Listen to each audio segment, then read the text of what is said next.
Apple has been the name of the game when it comes to laptops because of their sheer quality and performance. Lately, companies like Asus have caught up to the trend of what I like to call hybrid laptops. A device that can be a productive portable workstation and also be a gaming powerhouse. The G14 is by far one of my favorite examples of this. To start off, we have to talk about the incredible build quality. Now, I'm not a true man of the people when it comes to testing build quality, but after 4 months of use, I can say this thing looks great. I don't have any fading or glossing of the keys or where my wrists sit, and the trackpad looks as good as the day I got it. I've heard people complain about the hinge being flimsy, but I haven't run into any of those issues. It's nice and smooth and works pretty great in my opinion. Now for the trackpad. It's large and sits flush with the frame and has some pretty heavy clicks. I'm not a big fan of heavy clicks because all my mice have pretty light actuation pressure, but the heavier the click means that they will last a lot longer. That's usually the case with mice that have 60 to 80 million click ratings. They will last a lot longer than the lighter clicks. Speaking of ports, the I/O on this laptop is way better than I would have expected. On the left side of the device, you have a charging port, an HDMI out, a USB-C, a USB-A, and an audio jack. On the right side, we have a USB-C, a USB-A, and a microSD card slot.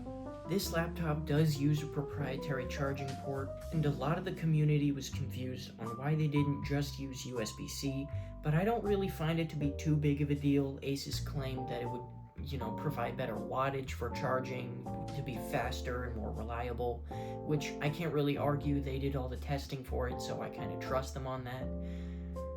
What I've found is that the battery lasts about 7 hours for general web browsing, which is way more than I will ever use it for. It charges pretty fast, and I have it plugged in 90% of the time for turbo mode and better clock speeds. The screen is a beautiful 3K 14-inch 120Hz OLED panel with a beautiful color accuracy, and at a whopping 243 pixels per inch. I would argue that alone is a great reason to get the G14 over the G16. Speaking of the G16, let's talk about specs. The G14 comes in two models. One has a 4060 and 16 gigabytes of RAM at $1,600, while the higher tier has a 4070 and 32 gigabytes of RAM, and it goes on sale pretty often for $1,750 at Best Buy. The retail is about $2,000 though. The G16 has some higher tiers, but I wouldn't recommend anything overkill because that just cuts down on battery life and produces more heat. For example, I'm pretty sure you can spec the G16 all the way up to a 4090, which is ridiculous.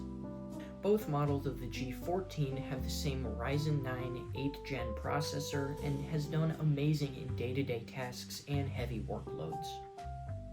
The temperatures on this thing are phenomenal. The CPU hasn't seen anything above 83 degrees Celsius while under load, and the GPU hasn't seen anything above 76 degrees.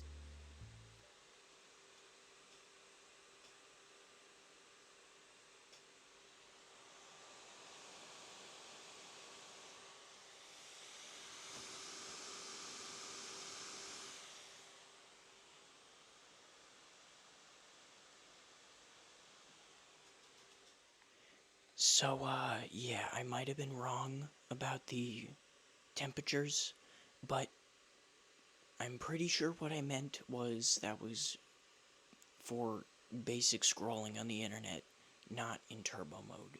This is in turbo mode, pretty much all high settings, and running at the same resolution as this screen, and on top of that it is running a 4K screen on the side. So yeah, those temperatures don't actually look too bad. 75 on the CPU and about, what is that, 85 for the GPU. I've been sitting here for a little bit watching it, and it's not actually that bad. It stayed under about 86 on the GPU, and it did on first startup of the game get into like mid 80s range for the CPU, but it seems to have, once the fans ramped up, it's not that bad. So here's another sound test.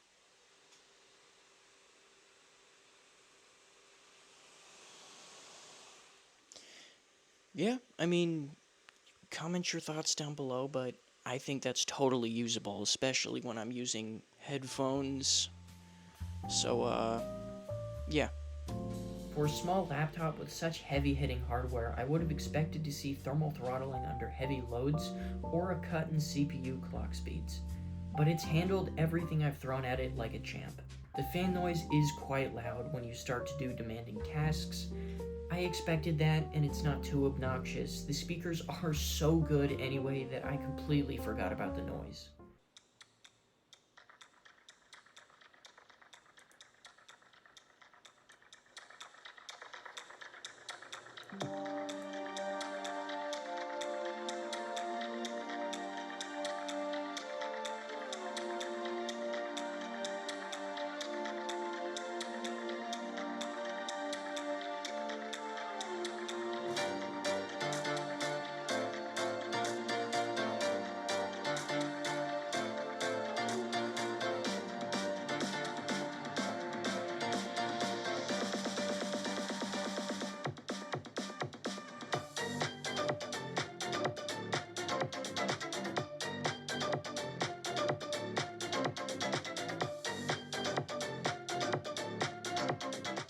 I wear headphones like 99% of the time when I'm gaming, so it doesn't really matter to me, but for somebody who is doing demanding tasks, I would recommend you wear headphones because it does get a little bit loud.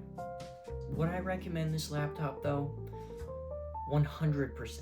This thing is a beast at a not so beast price. From the components to the screen, I'd highly recommend this for anyone looking for an Apple competitor, which is saying a lot, or even just their next PC. Anyway, make sure that you like the video so more people can get this amazing laptop recommended to them, and I'll see you in the next one.